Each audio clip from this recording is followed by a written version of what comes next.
자, 문제 2번은 임대료 평가가 나왔는데요. 임대료 평가는 원칙적인 평가 방법이 임대사례 비교법이죠. 칙 22조에 따라서. 하지만 임대사례 비교법을 내가지고 10점짜리도 만들기 힘들지 않을까요? 그래서 항상 적산법이 나온다. 그 뭐 적산법은 또 이론적으로도 굉장히 제가 좋아하는 논점 중에 왜 좋아하지? 하여튼 그런 논점 중에 하나인데 역시나 적산법이 나왔다는 거. 근데 또 여기 보면은 그 문제에 보면은 일부 101호에 대해서 나왔다. 음, 그러면 뭐겠어요? 이제 충별 효용 비용, 뭐 호별 효용 비용을 해가지고서는 전체에서 이렇게 분할하는 게 나오겠죠. 그런 것들. 그다음에 이때의 기준 시점을 기준으로 임대를 평가를 하고 뭐 이렇게 해라 했을 때 적산법에 대한 적산 임료하고 임대사례 비교법에 10점인데 임대사례 비교법으로 임대료 결정하고 시상가액 통해서 결정까지. 그러니까 10점으로는 임대사례 비교법 하나 갖고는 10점도 안 나온다는 얘기예요. 그러니까 이렇게 돼 있다. 대상 물건은 근린상업지역에 광대로변에 있는 금융회사, 뭐 사무실, 뭐 이런 것들이다. 대로변에 있는 그렇다는 거니까 얘는 대로변에 있으니까. 그다음에 이제 후면은 주상용 단독주택. 그러니까 그 소로변하고 대로변이 이용 상황이 다르다는 거죠. 그러니까 우리는 만약에 표준지를 고르면 대로변을 골라야 된다는 얘기예요. 그래서 건축 면적 이만큼, 연면적 이만큼의 지하 1층, 지상 6층짜리고 사용 승인은 이렇게 되더라. 그러면은 지금 기준 시점이 언제예요? 18년도 7월 1일. 그럼 18년 지난 거죠? 그런 거는. 또 이게 집합 건물이라는 거.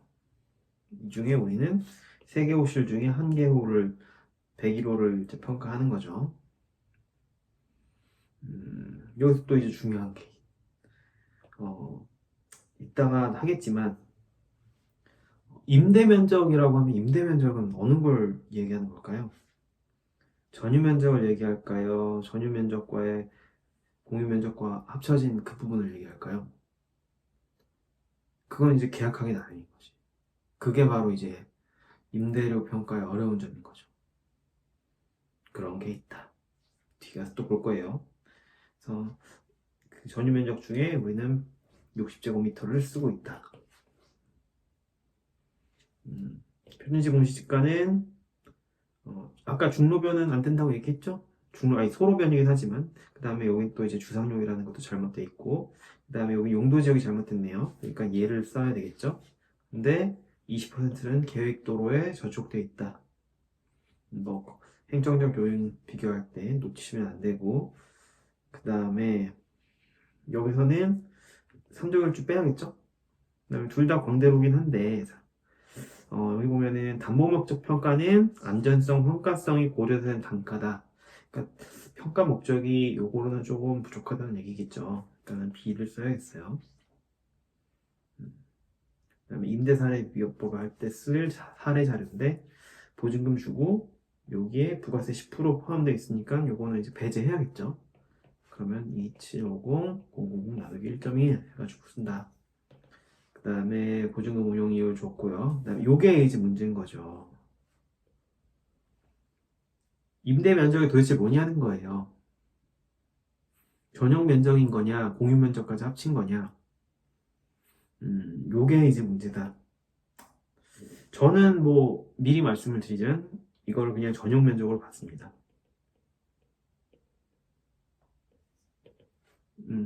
공유 면적으로 내 거 보고 내 거의 비율대로 적용하는 것도 좀 우습고, 또 하나는 공유 면적까지 포함된 건지 알 수도 없고요. 그러니까 첫 번째, 공유 면적이 포함됐는지 알 수 없다. 두 번째, 그 비율을 알 수 없다는 거예요, 비율. 나랑 같은 비율로 공용 면적이 들어갔다는 그 보장이 없잖아요. 그것도 알 수 없다. 그렇기 때문에 이거를 그냥 전용 면적으로 봤다는 거예요, 저는. 음. 그리고 뭐 이거는 이제 자본 수익률로다가 원래 임대료 변동률이 있는데 자본 수익률 줬어요. 그럼 얘는 이제 찰떡같이 알아듣는 거고 얘는 이제 적산법 할 때 토지 가치에 시점 수정식을 쓰는 거죠. 3가지 써야 될 거고 음. 그다음에 이 개별요인 비교치는 제가 이제 더 이상 설명드리지 않아도 잘 아실 거라고 믿고 그 다음에 임대사례 비교 요건 이제 토지 얘기고 임대사례 비교법 쓸 때도 요인치를 줬어요. 그러면은 꽤나 좀 높은 요인치가 격차가 있죠. 음, 요것도 하나의 그거긴 해. 그 저희가 답은 알 수 없지만 사람들끼리 오고 가는 얘기들이 있잖아요. 이때 뭐 이랬다 저랬다. 그때 요것도 하나의 뭐 좀 논점이었다. 그거는 이제 뒤에 다 보면서 얘기하도록 하고요. 자, 여기에 이제 그게 또 나오죠. 화폐의 시간 가치.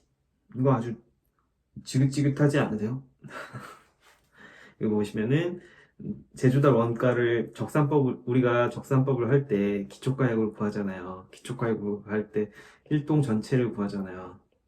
그때 토지 가격 구했고 이제 건물 가격 구해야 되는데 건물 가격에서 제주달 원가가 있어야 될 거 아니에요. 그걸 예로 준 거지. 그랬을 때 얘를 쭉 해서 이제 현금 등가를 하면 그런 다음에 이제 면적을 이렇게 나누면 그걸 이제 제주달 원가로 쓴다는 얘기죠. 거기에 이제 우리 거에 뭐 그 내용 연수 곱해가지고 잔존 연수 곱해가지고 얼마 나오면 면적해서 제주달 원가 쓴다는 거지. 한번 볼게요. 20억이야, 20억. 근데 20억인데 그 중에 5억은 지금 줬고요, 지금. 타임 테이블 한번 볼게요. 기준 시점. 그다음에 건물 준공 시점에 잔금을 치르는데 이때 15억에 대해서 이게 1년 걸린다 그랬으니까 15억에 대해서 5년간 연리 4% 10년짜리 대출을 받은 거죠. 그래서 5년간 쭉 하고 이때 이제 상환 그럼 이때 잔액이 나올 거 아니에요. 그럼 여기서 생각을 해보면 얘는 그 매 기에 내는 그 원리 금액이 있을 거 아니에요? MC죠. 그 MC를 현금 등가하면 되겠죠. 그 연금 현가하면 되겠죠. 연금 현가. 근데 이때 연금 현가는 그 시장 이자율 5%로 되는 거고 이때는 이제 잔금이 있을 거 아니에요. 5년간 갚고 남은 거기다가 어 그 5년을 땡기면 요 시점에서의 그 가격이 나온다는 거죠. 그때 얘도 있으니까 얘네 두 개를 다시 한번 1년. 이거 답안지 보면서 다시 한번 설명할게요. 이렇게 하는데 이때 이거를 저는 그 계산기로 두드리지 않고 항상 이걸 썼던 것 같아요. 이거 나오면 저는 여지껏 나왔던 것들도 다 그랬지만 그 MC니까 그1 플러스 R에 N 마이너스 1승분의 R 곱하기 1 플러스 R에 N승 이런 거 안 하고 그냥 여기 있는 거 지금 예를 들면 MC 같은 경우는 10년 4%니까 저당산수 요걸 썼다는 얘기지. 그러니까 요 이름 정도는 알고 있어야지 MC. 그 다음에 여기 있는 연금형가는 5%로 가야 된다는 거죠. 5%의 5년간의 연금형가. 그 다음에 요거는 잔금은 이제 저의 지난번에 한번 설명했던 것 같아. 이 잔금 비율은 뭐 원래는 이렇게 하잖아요. 1 마이너스 뭐1 플러스 R에 n 마이너스 1승분의 1 플러스 R에 이제 갚은 거 이렇게 나간다고 하잖아요. 근데 저는 어떻게 하냐면 잔금은 이 저당상수에다가 남은 기간의 연금 평가를 해요. 그러면 잔금 비율이 나와. 그거를 이제 5년간의 일시불 현가 개수로 땡기는 거죠. 그러면 이 시점에 그 금액이 되는 거지.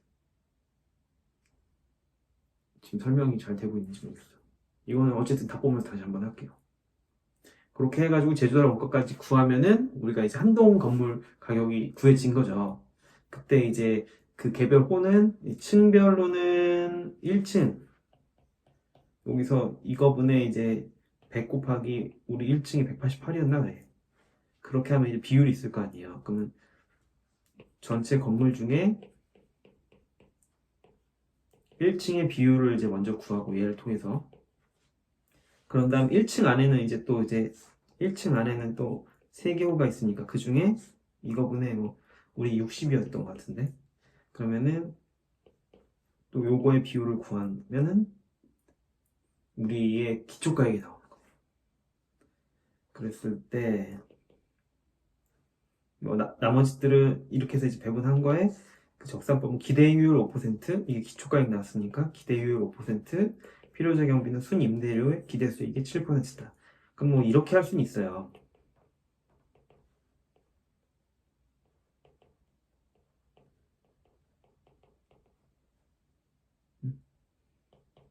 여기에 7%니까.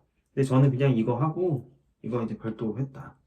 뭐 이제 목차상으로 보면은 1동 1번에 1동 전체, 2번에 기초가액, 3번에 순임대료, 4번에 그 필요재 경비, 5번에 적산임료. 목차도 약간 그게 좀 있어야 돼. 그 형식적인 왁구 이런 거 좀 있어야 돼요. 그래서 저는 이걸 이렇게 한 번에 구하지 않고 이렇게 했다는 거. 이게 뭐 어떤 의미가 있냐 이렇게 생각할 수는 있지만 뭐 하여튼 의미는 있다. 제 개인적으로 그렇게 생각합니다. 답을 한번 빨리 보도록 할게요. 건축물 일부에 대한 임대료 평가의 건인데 이때를 기준 시점으로 임대료를 산정한다. 그래서 물음 1에 적산 임료하면은 일동 전체 가격 먼저 구해야 되죠. 그래서 토지를 먼저 구해서 뭐 여기서 특별한 사항이 없었고 행정요인 놓치면 안 된다고 했고요. 그 다음에 그 밖의 요인 뭐 이렇게 잘 하셔가지고 구하면은 이렇게 나온다. 이제 건물 할 때 요게 이제 제가 한번 다시 한번 설명 드려볼게요. 이게 될려나 모르겠다.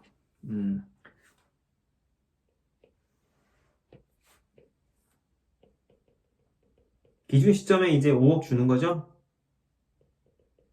그런 다음에 이제 1년 후에 준공 시점에 15억을 가지고 그러면 그 매년 내는 그 MC가 있을 거 아니에요. MC를 시장이자율 그걸 이제 구하고 먼저 걔를 시장이자율 5%로 연금 평가하면 요 금액이 요건 거죠. 얘가 이긴 거지. 여기가 이제 5년이야, 5년. 6년 차가 되겠네. 여기 5년이니까. 그 시점까지 한 게 요거야. 그럼 이 순간에는 그럼 뭔 돈이 남냐는 거야. 그때는 그 15억에 대한 잔금. 15억에 대한 잔금은 앞으로 갚을 돈이 얼마예요? MC를 그 갚을 돈은 아직 안 갚았으니까 시장 이자율이 아니라 이때 그 빌린 이자율 그대로 해서 5년 남은 기간, 5년 연금 평가하면은 이게 잔금 비율인 거예요, 잔금 비율. 잔금은 이때의 잔금이잖아요. 이때 그 잔금은 5년을 땡기는 거죠, 5년. 그때는 시장 이자율로. 5년을 땡겨서 여기까지 갖고 오면은 5년간 낼 돈의 이 그 연금 현가와 잔금의 연금 현가가 남는다는 거죠. 그래서 여기서부터 여기까지를 한 방에 5% 일시불로 땡기면 얘랑 합쳤을 때 이 값이 나온다. 그거를 전체 연면적으로 나누면은 이렇게 나온다. 설명이 됐는지 모르겠어요. 그래서 여기서 중요한 건 뭐예요? 이때 땡길 때는 5%로 땡긴다는 거. 그 다음에 요거를 이제 우리 맨날 하는 이렇게 안 하고 여기서는 10이 되겠죠? 이렇게 안 하고 이렇게 구하는 것도 하나 알아두세요. 이거는 그 표에 나오지 않잖아. 그러니까 이걸 가지고선 표에 나온 걸 가지고 잔금을 구하는 방법을 하나 알아두세요. 이거는 뭐 전형적인 패턴이잖아요. 그 다음에 요거 놓치면 안 되고 일시불 평가 맨 마지막에 여기 시점에서 한 번 더 땡겨줘야 된다는 거. 그렇게 해서 구하고 그래서 한동 전체 가격이 나오면은 여기 기초가액 구할 때 층별, 호별 해서 이게 어 얘를 또 한 번에서 요인치를 낼까 하다가 그렇게 되면 이게 셋째 자리에서 그 반올림을 해서 표시를 하고 돼 있거든요. 그래가지고 좀 뭐랄까 너무 반올림에 반올림이 되는 뭐 이런 경우가 될 것 같아서 이렇게 한 번 했고요. 그랬을 때 이렇게 나온다. 그럼 순임대료는 5%, 필요적용비는 여기에 7% 해서 두 개 더해가지고 이렇게 나왔다. 그러면은 그 임대사례 비교법은 뭐 부가세를 제외해야 된다는 거, 그 다음에 임대 면적은 전용 면적으로 판단한다는 거. 이거 제가 두 가지 얘기했죠. 여기서 이제 포함되었는지 안 되었는지를 알 수도 없고, 두 번째는 포함되었다 해도 그 비율을 알 수가 없다. 비율을. 그러니까는 그냥 이게 전용 면적으로 판단했다는 거죠. 저는. 그렇게 해서 쭉 해보면은 이렇게 나온다. 그러면 이제 여기 물음 2에서는 이거에서 결정까지가 있으니까 이렇게 두 개를 구했잖아요. 그러면은 이제 이런 거 시간가액 조정 같은 거 할 때 저는 항상 했던 게 각 방식의 그 장단점 뭐 보통 3방식의 장단점 정도 외우고 있잖아요. 그거하고 마찬가지로 여기서도 이제 유용성과 한계를 써줬다. 임대사례 비교법은 법상 원칙적인 평가 방법이다라는 거, 그 다음에 임대사례가 있을 경우에는 설득력이 높다. 하지만 세부 계약 내용이 다를 경우에는 비준하기 어렵다. 예를 들면은 뭐 화장실에 있으면 그걸 또 어떻게 할 거냐? 뭐 니네가 청소할 거냐? 아니면은 뭐 화장실은 공용으로 쓸 거냐? 아니면 그 건물 안에 들어 있느냐? 뭐 이런 것들이 좀 어렵다는 거죠. 그런 것들 임대면적 산정 여기 나왔었던 거 그거 한번 써줬고 사용사례 제약 같은 거. 그러면 이 적산법은 어떠냐? 그 적산법은 되게 이론적으로 되게 의미 있는 거라고 했잖아요. 그래서 임대의 기초가 되는 가액, 기초가액에 따라서 임대료가 정해진다는 이론적인 타당성이 있고 직관적으로 비싸면 임대료 비싸고 싸면 임대료 싸고 이런 직관적인 면이 있지만 기초가액과 기대율의 견해 대립, 뭐 얘기했지만 이론적 적산법과 실문적 적산법이 있고 그 기초가액을 그 어느 걸로 했느냐에 따라서 기대율을 어떻게 하느냐에 대한 견해 대립이 있고 또 그 안에서 또 필요적용비 반영 범위에 대한 필요적용비가 실무기준에서는 뭐 감유조선 대공정 이런 거 외우시죠? 감가상각비 유지비 뭐 조세 뭐 이런 거 있고 손해보험 대손충당금, 뭐 손실 상당액, 정상 임용 자금, 이자액 뭐 이런 것들 저도 지금 좀 돼서 잘 기억 안 나시면 이런 거 이제 외워두셔야 되는데 여기서 어디까지 들어갈 거냐는 거지. 필요지경비로. 정상 운전자금 이자액, 정상 운전자금이 얼마인데요? 그런 것들이 이제 애매하다는 거. 자, 그러면은 다 각 방식의 장단점이 있어요. 있는데 저는 이 문제는 사실 예로 결정하라고 낸 것 같아요.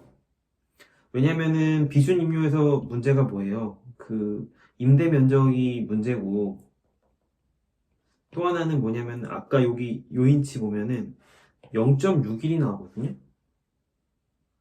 그 어떻게 보면은 본건보다 2배 좋은 거 가져다가 비교한 거예요. 그러면 그랬을 때 임대사례 비교법을 쓰는 게 적정하냐고 이제 문제를 낸 것 같은데 문제는요. 이게 너무 차이가 없어. 너무 차이가 없어.